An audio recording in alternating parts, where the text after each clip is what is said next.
Transmetim të drejt për drejt pas publicitetit nderuar shikues, kam mbritur në studio Indrit Sefa, avokat. Përshëndetje avokat, mirë se erdhët. Faleminderit për ftesën, kënaqësi.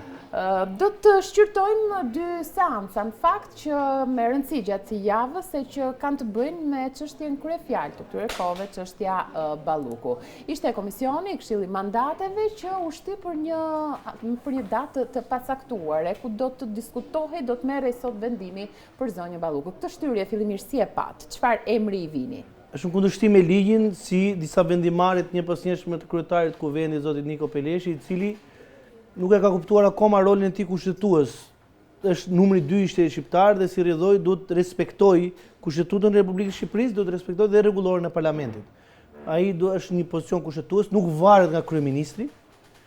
Kur them është numri 2 i Republikës së Shqipërisë, numri 1 është presidenti, jo kryeministri, mbas se zoti Niko nuk e kupton edhe e merr klasifikimin ndryshe, por pra, thënë kjo çfarë drejtuesi i shtetit shqiptar është presidenti, është kryetari i parlamentit, pastaj është kryeministri.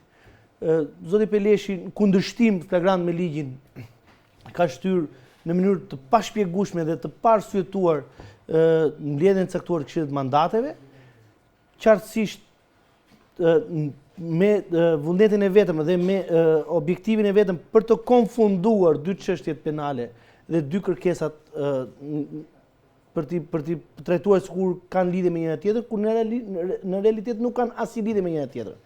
Ajo që ka shqyrtohet në gjykatën kushtetuese është totalisht. Po, që ta bëjmë pak të jemi të ndarë, dallimi ku ndahen, ku bashkohen, nëse mund bashkohen në një pikë.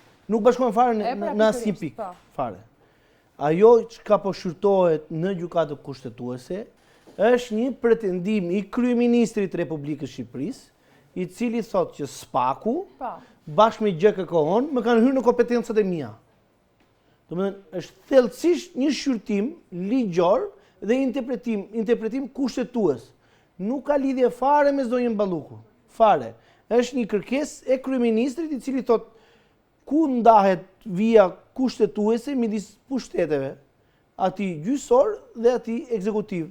Këtë kërkon kryeministri. Kaq është, se duhet ta kuptojmë thjesht. Pjesa e seancës në kushtetuese. Kjo është në kushtetuese. Domethënë, është një kërkesë e kryeministrit për të kuptuar që ku është vija ndarëse midis dy pushteteve, atij ekzekutiv dhe atij gjyqësor. Tani kjo është një gjë. Kjo është një gjë.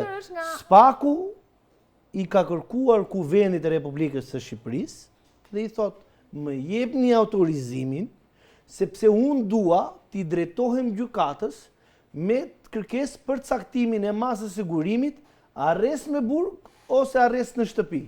Për deputeten Belinda Balluku, jo për zëvendës kryeministre. Kuptoj. Tani, për deputeten Belinda Balluku. Ka trajtuar si deputete. Po. Dhe në këtë moment, Këshilli i Mandateve dhe Rregullores ka 3 muaj kohë për të dhënë përgjigje. Sepse në të kundërt? Në rast se nuk shprehet brenda 3 muajve, quhet e refuzuar kërkesa.